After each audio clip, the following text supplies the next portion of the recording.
अरे क्या हुआ? अरे सर, एडमिशन प्रोसेस रिजेक्ट हो गया है। कहाँ से? दिल्ली यूनिवर्सिटी से। ओहो। आकाश सर, हाँ क्या हुआ?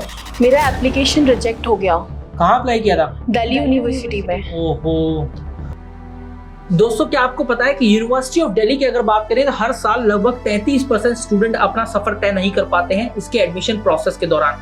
मतलब उनको अगले साल का वेट करना होता है और 33% बच्चों का एडमिशन प्रोसेस रिजेक्ट हो जाता है।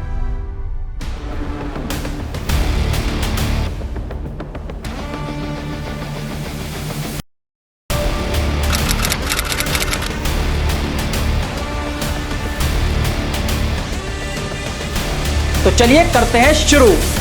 दोस्तों CUT कॉमन यूनिवर्सिटी एंट्रेंस एक ऐसा एग्जामिनेशन जो कि क्लास 12 वाले बच्चों के लिए देना जरूरी है, क्योंकि इसी के बेस पर आपका सेंट्रल यूनिवर्सिटी, कुछ स्टेट, प्राइवेट और डीम्ड टू बी यूनिवर्सिटी के अंदर एडमिशन हो रहा होगा।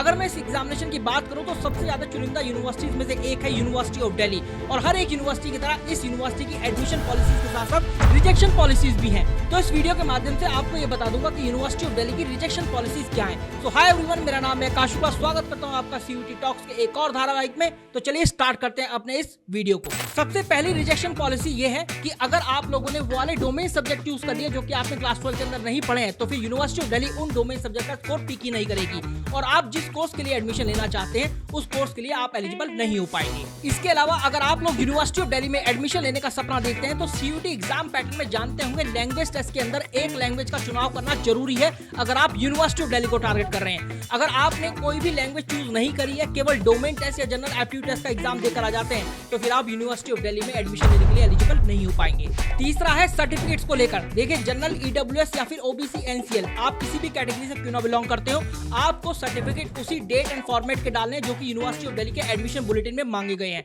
आप रेफरेंस के तौर पर लास्ट ईयर का जो सर्टिफिकेट है या फिर लास्ट ईयर की रिक्वायरमेंट है उसको देख सकते हैं यूनिवर्सिटी ऑफ दिल्ली के एडमिशन बुलेटिन से। मैं आपको यहाँ पर बता दूं, अगर आप लोग CUT 2026 का एग्जामिनेशन लिखने जा रहे हैं और 2026 और 27 एकेडमिक सेशन के अंदर यूनिवर्सिटी ऑफ दिल्ली के अंदर एडमिशन लेना चाहते हैं, तो फिर आपका जो सर्टिफिकेट होगा, चाहे जनरल EWS हो या फिर OBC NCL हो, वो 31 मार्च 2026 के बाद का बना होना चाहिए। देखिए ध्यान दीजिएगा, यूनिवर्सिटी ऑफ दिल्ली डॉक्यूमेंट्स को लेकर काफी ज्यादा स्ट्रिक्ट है। ना केवल यूनिवर्सिटी ऑफ दिल्ली, बाकी यूनिवर्सिटीज भी हैं।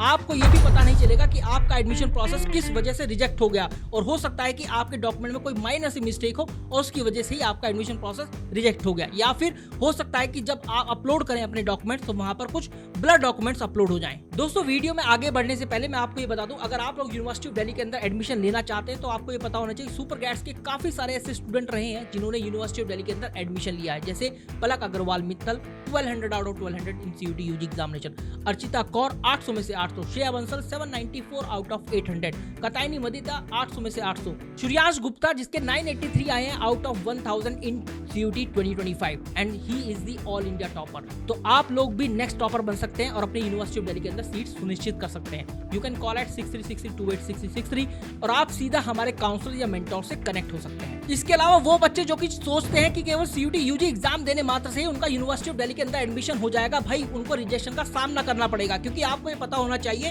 कि केवल CUT एग्जाम के माध्यम से नहीं, आपको CUT UG एग्जाम के बाद CSAS common seat allocation system, इस पोर्टल पर जाकर अपने आप को रजिस्टर करना है, और ये पोर्टल है यूनिवर्सिटी ऑफ दिल्ली के UG एडमिशन के लिए। इस पोर्टल पर जाकर आपको एडमिशन प्रोसेस का हिस्सा बनना है और फेज 1, 2 एंड 3 कंप्लीट करना है यूनिवर्सिटी ऑफ दिल्ली के एडमिशन के। क्या आपको पता है कि अगर आप यूनिवर्सिटी ऑफ दिल्ली के जिस कॉलेज या कोर्स के अंदर एडमिशन लेना चाहते हैं, अगर आप उसकी कट ऑफ भी क्वालिफाई कर पाए तब भी आपका हो सकता है कि एडमिशन ना हो। वो इस वजह से क्योंकि कई बार ऐसा हो जाता है कि नंबर ऑफ सीट से ज्यादा स्टूडेंट हो जाते हैं जो कि कट ऑफ क्वालिफाई कर पाएंगे। तो उस केस में टाई ब्रेकिंग रूल एक इंपॉर्टेंट रोल प्ले करता है, जहां पर बच्चों के बेस्ट ऑफ 3, बेस्ट ऑफ 4 या बेस्ट ऑफ 5 मार्क्स कंसीडर किए जाते हैं सब्जेक्ट्स के जो कि आपने क्लास 12 में पढ़े थे उनके रिजल्ट के अकॉर्डिंग। अगर तब भी आपके मार्क्स सेम हो जाते हैं तो फिर एक ओल्डर कैंडिडेट को जगह दी जाती है, लेकिन अगर एज भी बराबर होगी कैंडिडेट्स की तो उस केस में क्लास 10th के मार्क्स कंसीडर किए जाते हैं। तो इस तरीके से यूनिवर्सिटी ऑफ दिल्ली बहुत बारीक बारीक चीजों को देखती है अपने एडमिशन प्रोसेस के दौरान। इसके अलावा वो स्टूडेंट जो कि क्लास 12 में जो भी उनके पास स्ट्रीम है उससे बोर हो गए हैं और अपनी स्ट्रीम चेंज करना चाहते हैं, साइंस वाले कॉमर्स या फिर आर्ट्स पर स्विच करना चाहते हैं, कॉमर्स या ह्यूमैनिटीज वाले साइंस पर स्विच करना चाहते हैं, तो वो क्रॉस स्ट्रीम कर सकते हैं, लेकिन उनको क्रॉस स्ट्रीम की शर्तों का पालन करना पड़ेगा। उनको ये देखना पड़ेगा यूनिवर्सिटी ऑफ दिल्ली के एडमिशन बुलेटिन में जाकर जिस भी कोर्स के लिए अप्लाई कर रहे हैं क्या वो उस कोर्स का एलिजिबिलिटी क्राइटेरिया सेटिस्फाई कर पा रहे हैं या नहीं। इन केस अगर वो एलिजिबिलिटी क्राइटेरिया को सेटिस्फाई नहीं कर पाते हैं तो फिर उनका एडमिशन प्रोसेस रिजेक्ट होगा।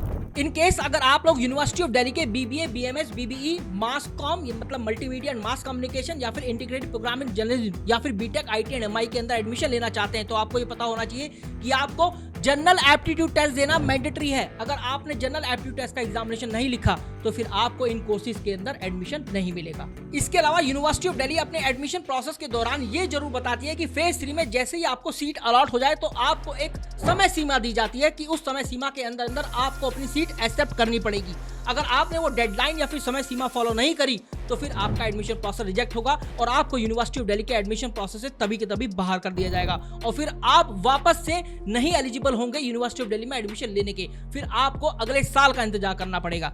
मतलब जैसे ही आपको सीट मिली है आपको एक्सेप्ट करनी है। जैसे ही आप एक्सेप्ट करेंगे फिर कॉलेज अपने पास डॉक्यूमेंट वेरिफिकेशन का प्रोसेस स्टार्ट कर देता है और फिर आपको फी पेमेंट करनी होती है। जब भी डॉक्यूमेंट वेरिफिकेशन सक्सेसफुल हो जाता है उस फी पेमेंट की भी एक डेडलाइन होती है। उस डेडलाइन को अगर आपने फॉलो नहीं किया तब भी आपका एडमिशन प्रोसेस रिजेक्ट हो जाएगा। यूनिवर्सिटी ऑफ दिल्ली जब भी एडमिशन प्रोसेस के दौरान आपके डॉक्यूमेंट वेरिफिकेशन करती रहती है तो उसके पास कोई भी क्वेरी अगर हो तो वो जनरेट करती है क्वेरी आपके पोर्टल पर ही।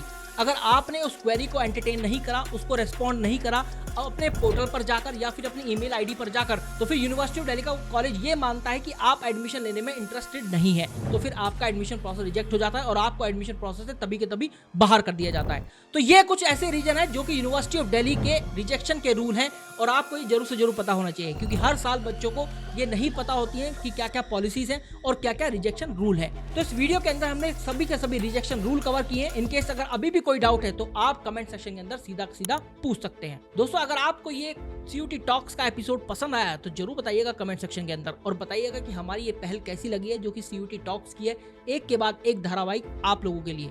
दोस्तों आपको जरूर से जरूर कमेंट करना है और लाइक करना, वीडियो को शेयर करना और सब्सक्राइब करना अगर नहीं है तो चैनल को।